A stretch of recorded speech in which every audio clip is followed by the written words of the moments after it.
Buenas tardes a todos. Bueno, primero quería agradecer la invitación de Galicia Maker Faire. La verdad que me parece una iniciativa preciosa y, y por eso no podía menos que intentar contribuir. No estoy muy seguro si el tema que voy a hablar es muy específico, pero voy a intentar que lo entienda todo el mundo porque es el tema de la gran actualidad y también el gran futuro de la medicina. Está provocando un cambio realmente de paradigma en la medicina eh, y, y, la idea es intentar hacer tratamientos que sean mucho más adecuados a la enfermedad y al individuo, mucho más personalizados y no tratamientos tan genéricos como ahora hacemos para aumentar su eficacia.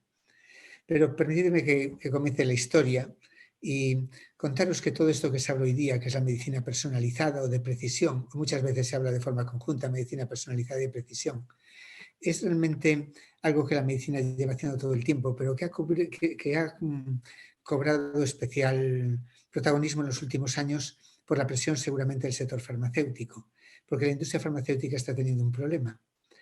¿Sabéis que para probar un fármaco hace falta que sea más eficaz o que produzca menos toxicidad que lo que hay en el mercado?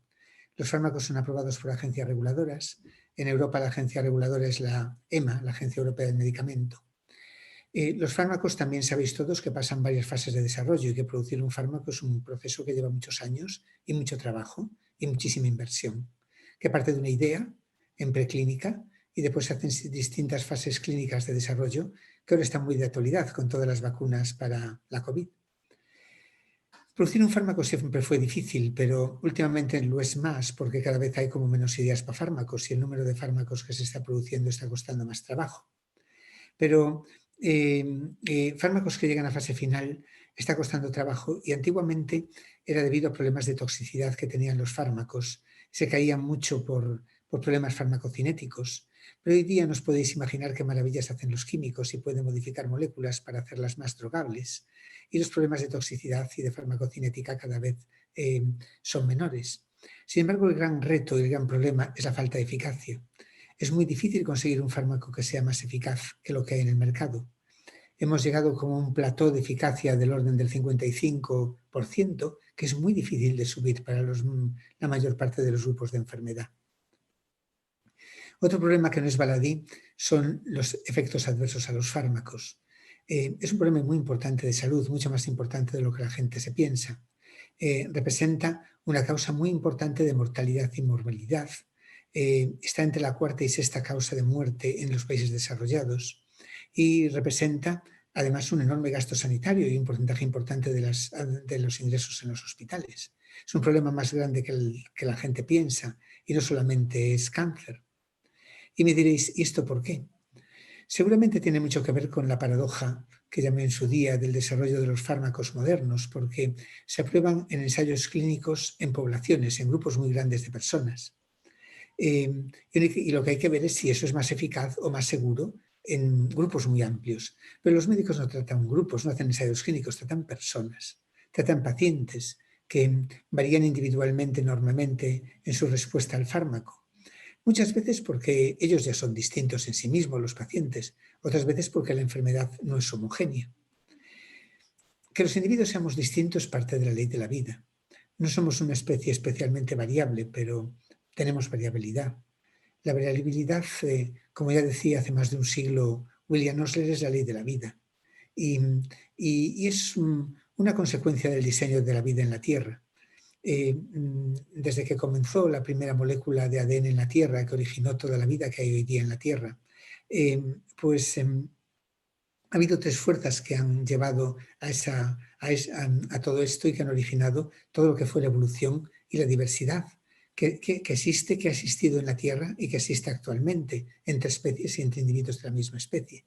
Esas fuerzas son la mutación, que origina variación, la deriva genética, que es la variación al azar estadística, y la selección natural. La mutación origina variación, porque la variación es vital para la vida. Si no hubiese variación, una especie que todos son idénticos está condenada a la extinción. Las especies necesitan tener variación y la mutación nos lo proporciona. La mutación no siempre es positiva, a veces es deleteria, origina enfermedad, pero es un precio que tenemos que pagar para vivir. muerte y enfermedad son parte del diseño mismo de la vida. Somos distintos y es fácil entender las reacciones biológicas de nuestra diversidad, pero también la enfermedad es distinta. Normalmente la enfermedad la clasificamos como conjuntos de síntomas y signos, pero engloban más de una causa. Si yo os pregunto ahora qué es la fiebre, una enfermedad o un síntoma, todos me decís que un síntoma. Pero si os digo la hipertensión, la diabetes, el asma, me decís una enfermedad. Y yo os digo, ¿por qué? Si a fin de cuentas no son nada más que un conjunto de síntomas y signos. Fiebre es que te aumenta la temperatura, hipertensión que te aumenta la tensión, diabetes que te aumenta la glucemia. Decimos que la fiebre es un síntoma porque sabemos que es un síntoma de otras cosas. Entendemos que es un síntoma de una infección, pero la fiebre la pueden producir otras cosas. La puede producir una reacción alérgica, un traumatismo. Los psiquiatras ven hipertermias malignas malísimas. Pero decimos que es un síntoma porque por una vez sabemos que es un síntoma de una causa concreta. Pero ahora imaginaros que tratemos todas las fiebres con un antibiótico de amplio espectro. Nuestra eficacia terapéutica nunca sería mayor que un 20%, porque la fiebre la pueden producir bacterias que son resistentes o otras muchas cosas que no son enfermedades bacterianas. Y por eso tendríamos muy limitada la eficacia. Y esta es la razón también de por qué no conseguimos ser más eficaces. Necesitamos dividir la enfermedad, necesitamos estratificarla en sus causas o en causas tratables al menos. Y para todo ello necesitamos biomarcadores. En definitiva, hasta aquí. La enfermedad es compleja. Hasta la enfermedad genética es heterogénea.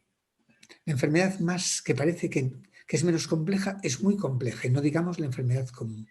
Y normalmente tiene factores genéticos y ambientales y necesitamos dividirlas en causas y grupos tratables. Pero también cuando tratamos a un individuo de un síntoma, de una enfermedad, los individuos varían. Estos chicos que veis aquí, que son mozabitas del norte de África, es una población que son todos metabolizadores lentos para un CYP, que es el CYP2D6, metabolizadores ultra rápidos para el CYP2D6. Y los medicamentos que tomamos con las dosis que vienen en los prospectos no tienen en ellos que les afecte esta enzima, que son la mayor parte de los que empleamos en psiquiatría, pero otros muchos, no tienen efecto porque los metabolizan mucho más deprisa de lo normal.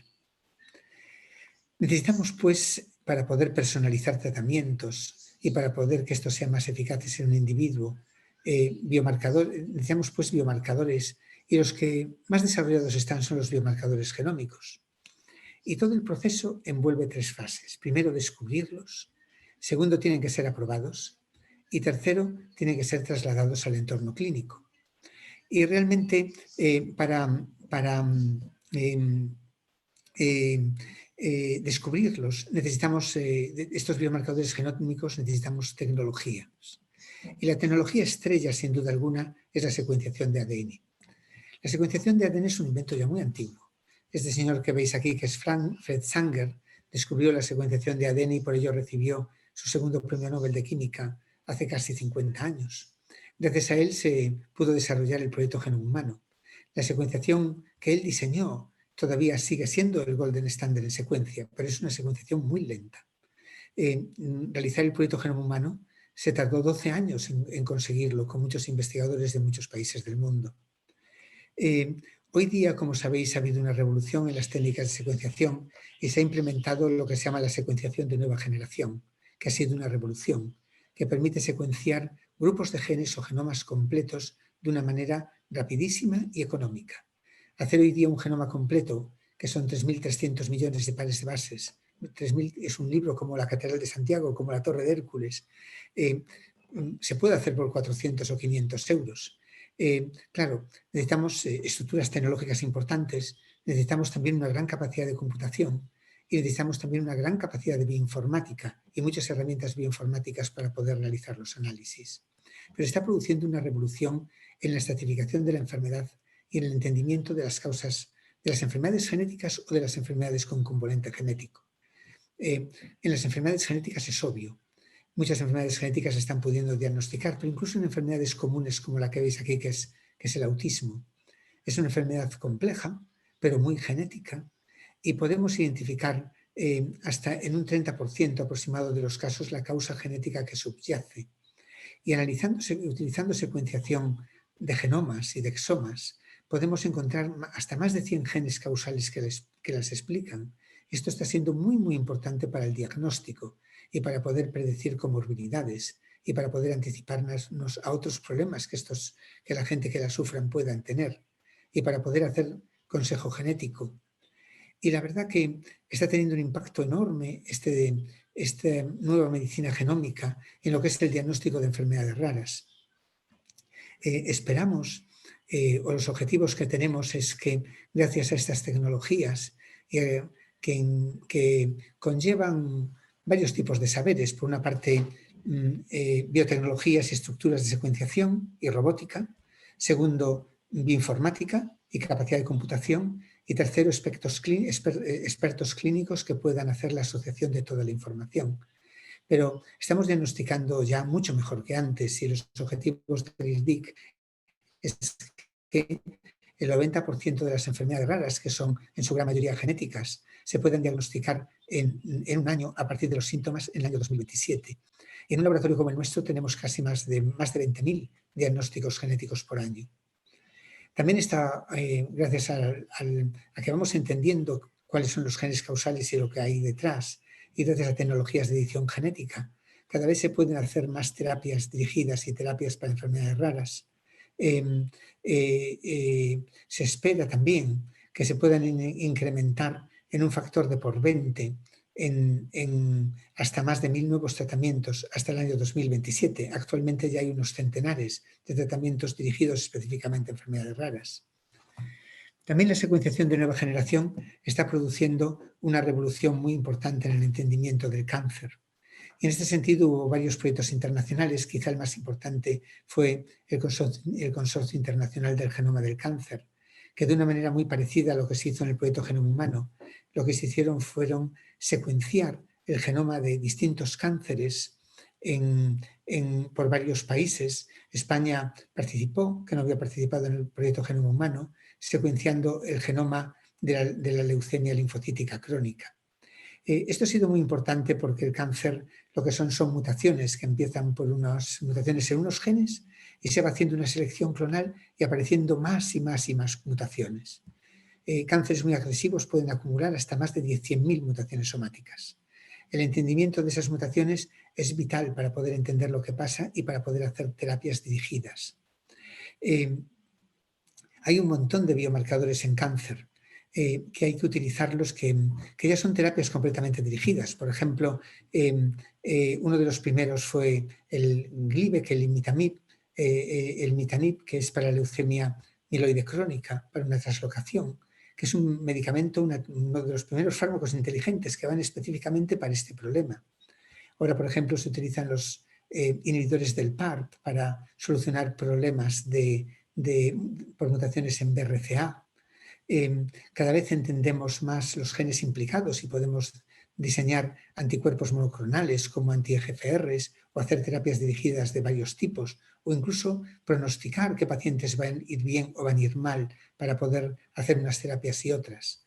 Por ejemplo, un 20% de los pacientes que tienen cáncer de mama sobreexpresan un gen que es el ER2 y a ellos les va bien este medicamento que es el trastuzumab, el Herceptin, pero no se puede dar antes de saber si sobreexpresan, porque si se le da al resto de los pacientes que no lo sobreexpresan, solo les daría toxicidad y no les daría eficacia. Hay otra estrategia genómica que se utiliza mucho para las enfermedades más complejas y para los biomarcadores, que son los estudios de asociación, utilizando otro tipo de tecnologías genómicas que se llama genotipado de alto rendimiento, estudios como GWAS. Los voy a explicar básicamente en poquito tiempo. Básicamente consiste en coger dos grupos de individuos. Gente que, por ejemplo, tiene cáncer de mama y gente que no lo tiene. Gente que tiene Alzheimer y gente que no lo tiene. Gente que tiene severidad para el COVID, que es un estudio que estamos haciendo otro, y gente que es asintomática, que no le pasa nada. O gente que le va bien un fármaco y gente que le va mal. Gente que tiene caspa y gente que no. Lo que tú quieras.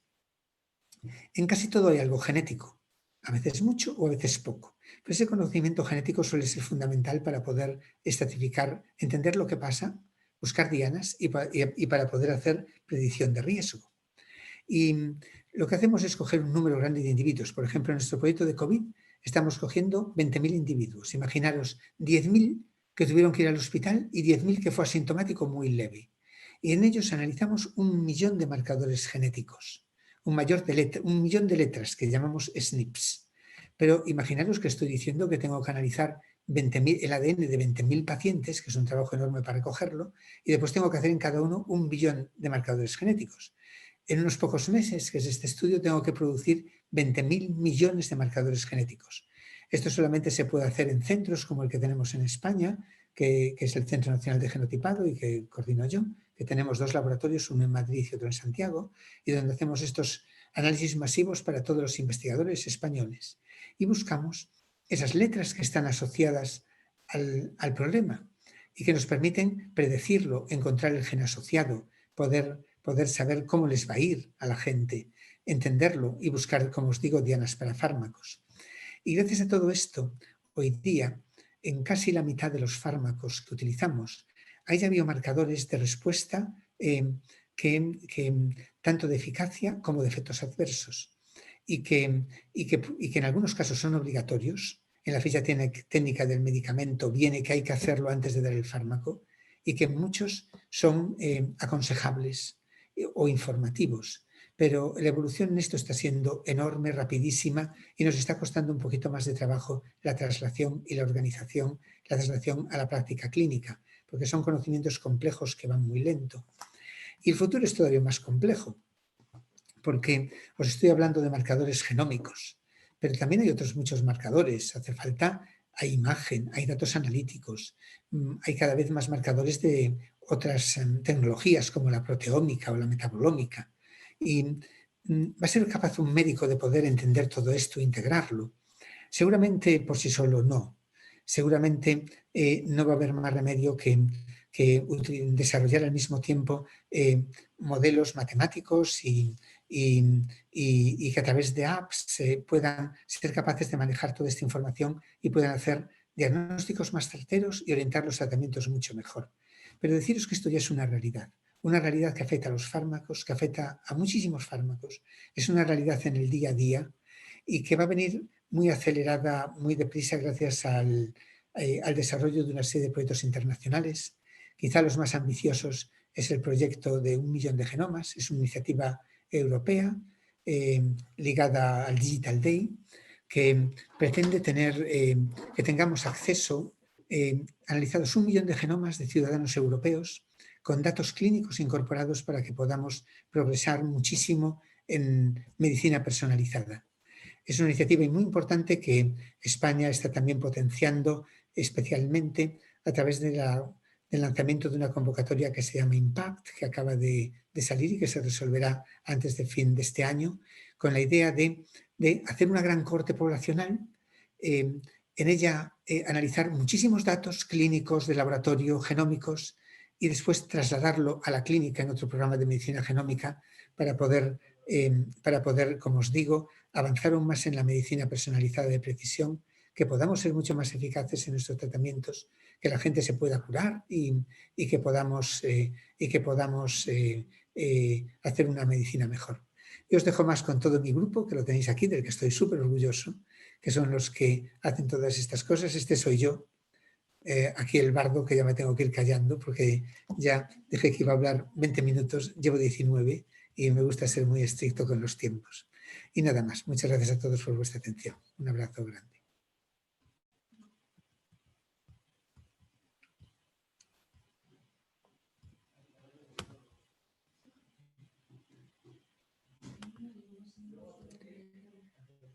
Bueno, voy a mirar el chat a ver si tengo alguna... una pregunta que me hacen es si la comunidad científica colabora entre los proyectos igual que lo hace la comunidad maker. Bueno, la comunidad científica es una comunidad muy interactiva. Yo todos los proyectos que estoy contando, yo creo que no tengo un proyecto que sea nuestro grupo solo. Todos los proyectos siempre son montones de investigadores de muchos países y con saberes distintos. Solo deciros que, por ejemplo, solo en el proyecto de saber las bases genéticas individuales de la COVID son 100 grupos clínicos y centros de investigación. No hay un proyecto que no involucre gente que son desde matemáticos, informáticos, genéticos, clínicos, bioquímicos, y la comunidad científica hoy día sin colaboración y sin internacionalización no puedes llevar un proyecto científico de alta calidad adelante, es imposible.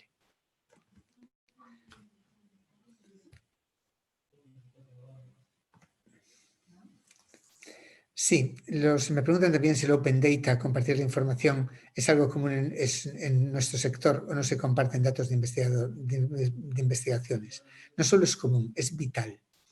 El problema que tenemos con la información genética es que también es una información muy sensible y tenemos que ver la manera de protegerla adecuadamente. Pero todo lo que intentamos es siempre compartirla de forma abierta con los sistemas de protección, garantizando, lógicamente, los derechos individuales, garantizando todo lo que es la protección de datos y todo lo que es la intimidad y la privacidad de la persona. Porque daros cuenta que es una información sensible. Esto nos provoca trancos y trabas que siempre tienen que ser analizados y con respeto el tratar de abordarlos. Los aspectos éticos y legales y de protección de datos de nuestra información son muy importantes, todo lo que se trabaja en esto, pero el compartir la información lo es tanto. Y la idea y se trabaja todo en bases de datos que no son tan fáciles de ser accesibles porque necesitan permisos adecuados, pero que el objetivo siempre es compartirlo.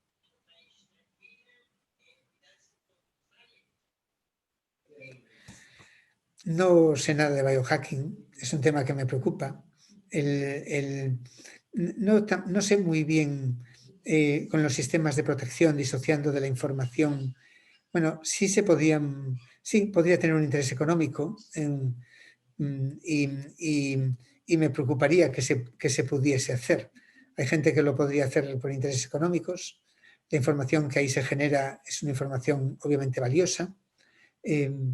Me preocuparía más que se pudiese hacer biohacking de datos individuales que afectasen la intimidad de los individuos y el diagnóstico genético, y nos debemos de preocupar mucho por la protección de estos datos. No sé, espero que si hay biohacking haya unos yo de esto no entiendo nada, pero que haya otros anti-biohackings mejores que los biohackings para que no tengamos estos problemas, porque me preocuparía seriamente.